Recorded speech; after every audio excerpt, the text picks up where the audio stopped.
नमस्कार, मैं हूं अंकुर और आप देख रहे हैं सत्य हिंदी का न्यूज बुलेटिन। एक नजर अब तक की सुर्खियों पर। प्रधानमंत्री मोदी को कनाडा से G7 का न्योता मिल गया है। कई दिनों तक सस्पेंस बना हुआ था। पीएम मोदी ने खुद एक्स पर पोस्ट शेयर कर इस बात की जानकारी दी है। उन्होंने बताया कि उनकी तरफ से कनाडा के पीएम को धन्यवाद दिया गया। पीएम मोदी ने लिखा कि मुझे बड़ी खुशी है कि आज कनाडा के प्रधानमंत्री मार्क जे कार्नी से फोन पर बात हुई। हाल ही में उन्हें मिली चुनावी जीत के लिए बधाई दी। उन्होंने G7 समिट के लिए न्योता दिया, उसके लिए भी उनका आभार व्यक्त किया। भारत और कनाडा दो वाइब्रेंट डेमोक्रेसी हैं, जहां पीपल टू पीपल रिश्ते काफी गहरे हैं। आपसी सम्मान की भावना के साथ दोनों देश काम करेंगे। समिट में उनसे मिलने का इंतजार है। प्रधानमंत्री मोदी ने शुक्रवार को कटरा में एक जनसभा को संबोधित करते हुए पाकिस्तान पर तीखा हमला बोला। उन्होंने कहा कि पाकिस्तान ने जम्मू कश्मीर के पर्यटन को निशाना बनाकर न केवल मानवता और कश्मीरियत पर हमला किया, बल्कि भारत में दंगे भड़काने की साजिश थी। पीएम ने पहलगाम आतंकी हमले का जिक्र करते हुए कहा कि इस हमले में 26 पर्यटकों की जान गई थी, जिसका मकसद कश्मीर की अर्थव्यवस्था को कमजोर करना और देश में अशांति फैलाना था। प्रधानमंत्री ने कहा कि पहलगाम में जो कुछ हुआ वो पाकिस्तान की कायराना हरकत का उदाहरण है। इस हमले का उद्देश्य कश्मीर के मेहनतकश लोगों को रोजी रोटी छीनना और भारत में सांप्रदायिक तनाव पैदा करना था। उन्होंने कहा कि जम्मू कश्मीर के लोगों ने इस हमले का करारा जवाब दिया और आतंकवाद के खिलाफ एकजुटता दिखाई। पाकिस्तान के रक्षा मंत्री ख्वाजा आसिफ ने एक दिन पहले बयान दिया था कि 1972 का शिमला समझौता अब मृत दस्तावेज यानी डेड डॉक्यूमेंट बन चुका है। इसके बाद अब पाकिस्तान के विदेश मंत्रालय ने सफाई दी है। विदेश मंत्रालय ने कहा है कि भारत के साथ किसी भी समझौते को खत्म करने का कोई औपचारिक फैसला नहीं लिया गया है। एक सीनियर अधिकारी ने कहा कि हाल के घटनाक्रमों को लेकर इस्लामाबाद में आंतरिक चर्चा जरूर हो रही है, लेकिन अभी तक कोई औपचारिक कदम नहीं उठाया गया है। उन्होंने कहा कि शिमला समझौता अभी भी वैध है और लागू है। बता दें, ये समझौता 1972 में भारत और पाकिस्तान के बीच हुआ था, जब भारत ने 1971 की जंग में पाकिस्तान पर जीत हासिल की थी। इसमें शांति, बातचीत और सीमा पर अमन बनाए रखने की बात तय हुई थी। पाकिस्तान ने अपनी वायुसेना को मजबूत करने के लिए चीन के Shenyang FC-31 Gyrfalcon stealth fighter jet को शामिल करना शुरू कर दिया है। ये 5वीं पीढ़ी का स्टील्थ जेट है, जिसे J-35 भी कहते हैं। ये भारत की हवाई ताकत का मुकाबला करने की पाकिस्तानी वायुसेना की रणनीति है। भारतीय वायुसेना इस समय स्क्वाड्रन की कमी से जूझ रही है। अपने स्वदेशी AMCA जेट को 2035 तक तैयार कर रही है। पाकिस्तान का यह कदम मई 2025 में भारत पाकिस्तान संघर्ष में ऑपरेशन सिंदूर के बाद आया है। एलन मस्क के स्टारलिंक को टेलीकॉम मंत्रालय से एक प्रमुख लाइसेंस मिल गया है। आज समाचार एजेंसी रॉयटर्स ने सूत्रों के हवाले से खबर दी कि सैटेलाइट प्रोवाइडर ने लाइसेंस प्राप्त करने के लिए एक बड़ी बाधा पार कर ली है और देश में कमर्शियल ऑपरेशंस शुरू करने के करीब पहुंच गई है। ये लाइसेंस मिलने के बाद यूटेलसैट के वनवेव और रिलायंस जियो के बाद स्टारलिंक भारत में सैटकॉम लाइसेंस वाली तीसरी कंपनी बन गई है, जिसे आधिकारिक तौर पर सैटेलाइट लाइसेंस द्वारा ग्लोबल मोबाइल पर्सनल कम्युनिकेशन कहा जाता है। अमेरिका के एक संघीय जज एलिसन बरो ने हार्वर्ड यूनिवर्सिटी में अंतर्राष्ट्रीय छात्र छात्राओं को दाखिला नहीं देने के ट्रंप प्रशासन के फैसले पर अस्थायी तौर पर रोक लगा दी है। जज बरो ने कहा कि अगर यह प्रतिबंध लागू होता है तो अमेरिका की सबसे पुरानी यूनिवर्सिटी को तुरंत और भारी नुकसान हो सकता है। ये फैसला उस मुकदमे में आया है जो हार्वर्ड ने गुरुवार को कोर्ट में दायर किया था। हार्वर्ड ने आरोप लगाया था कि ट्रंप प्रशासन जानबूझकर उन्हें निशाना बना रहा है और उनकी अभिव्यक्ति की आज़ादी को दबाने की कोशिश कर रहा है। वहीं राष्ट्रपति ट्रंप का कहना है कि ये प्रतिबंध देश की सुरक्षा के लिए जरूरी है। टेस्ला और स्पेसएक्स के मालिक एलन मस्क ने चेतावनी दी है कि अमेरिकी राष्ट्रपति ट्रंप की आक्रामक टैरिफ नीति अमेरिका की अर्थव्यवस्था को 2025 के दूसरे हिस्से में मंदी में धकेल सकती है। एलन मस्क ने यह बयान अपनी सोशल मीडिया साइट एक्स पर एक यूजर के सवाल के जवाब में दिया। जब एक यूजर ने ट्रंप के टैक्स को बहुत बेवकूफ़ी भरा फैसला कहा, तो मस्क ने जवाब में लिखा, ट्रंप के टैक्स से इस साल के दूसरे हिस्से में मंदी आ जाएगी। अगर अमेरिका ही टूट गया तो बाकी सब बातें बेकार हैं। मस्क के इस बयान के बाद शेयर बाजार में हड़कंप मच गया। टेस्ला का शेयर करीब 14% गिर गया, जिससे कंपनी की मार्केट वैल्यू से करीब 12 लाख करोड़ रुपए एक ही दिन में उड़ गए। व्हाइट हाउस के अफसरों ने अमेरिका के राष्ट्रपति ट्रंप और दुनिया के सबसे अमीर शख्स एलन मस्क के बीच 6 जून को फोन पर बातचीत तय की है। ये जानकारी पॉलिटिको नाम की एक न्यूज एजेंसी ने दी है। ये कॉल इसलिए जरूरी हो गई क्योंकि दोनों के बीच सरकारी कॉन्ट्रैक्ट और निजी आरोपों को लेकर झगड़ा बहुत बढ़ गया है।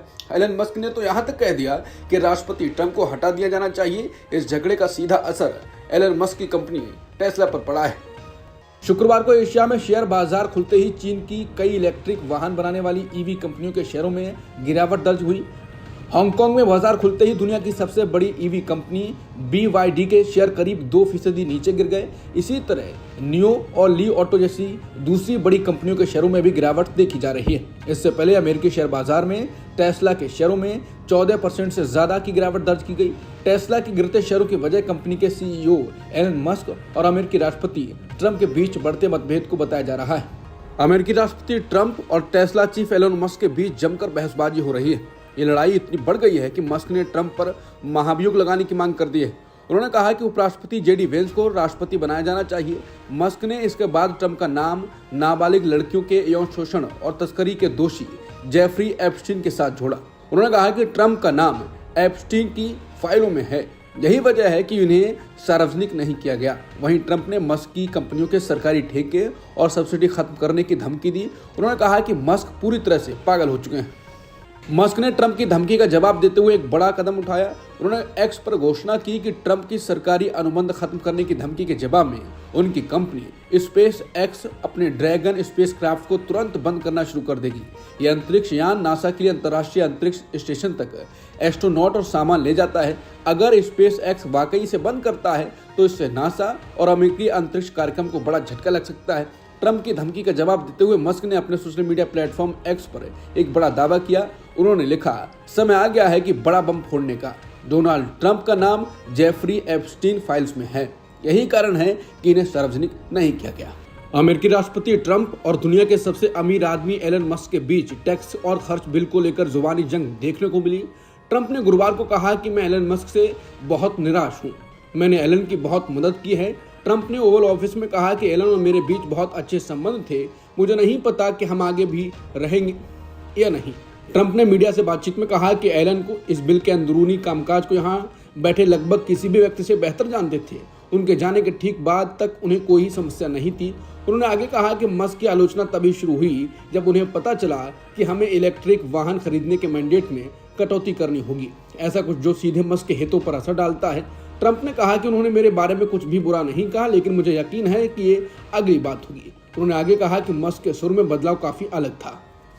विश्व बैंक ने अपनी गरीबी रेखा को पहले के $2.15 प्रतिदिन से बढ़ाकर $3 प्रतिदिन कर दिया है। इस बदलाव के चलते भारत के लिए अत्यधिक गरीबी दर 2011-12 में 27.1% से घटकर 2022-23 में 5.3% हो गई है। वर्ल्ड बैंक के लेटेस्ट आंकड़ों से पता चलता है कि अत्यधिक गरीबी में रहने वाले लोग 344.47 मिलियन से घटकर केवल 75.24 मिलियन रह गए हैं।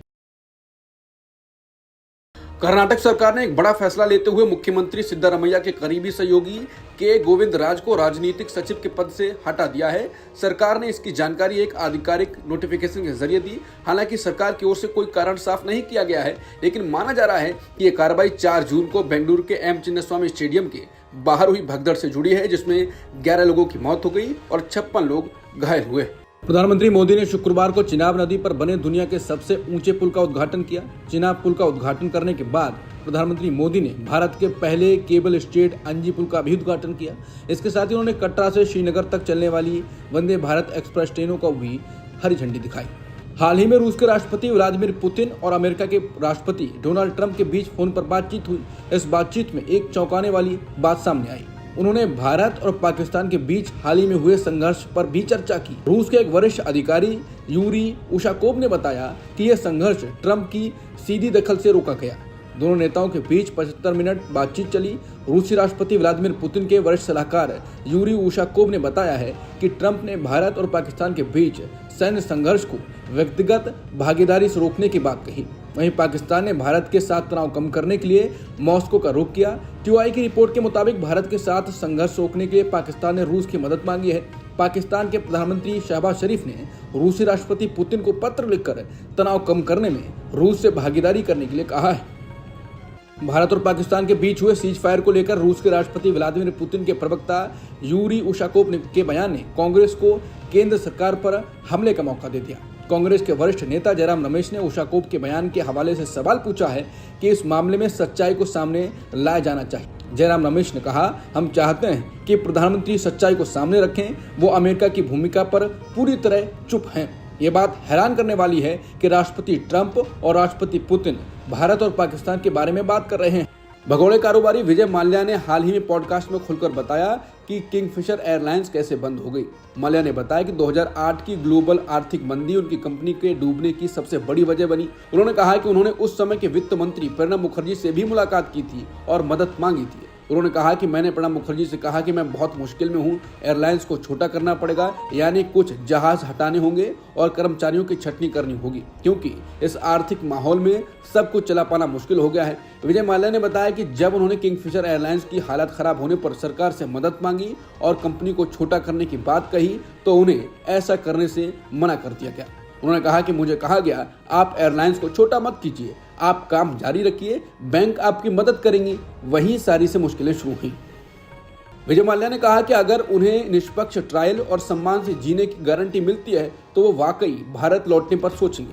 उन्होंने कहा कि आप मुझे भगोड़ा कह सकते हैं, लेकिन मैं भागा नहीं। मैं तो पहले से तय एक यात्रा पर गया था, हाँ, फिर वापस नहीं लौटा, लेकिन उसकी वजहें मेरे हिसाब से सही थी। उन्होंने कहा कि अगर आप मुझे भगोड़ा कहना चाहते हैं तो कहिए, लेकिन चोर कहां से आ गया?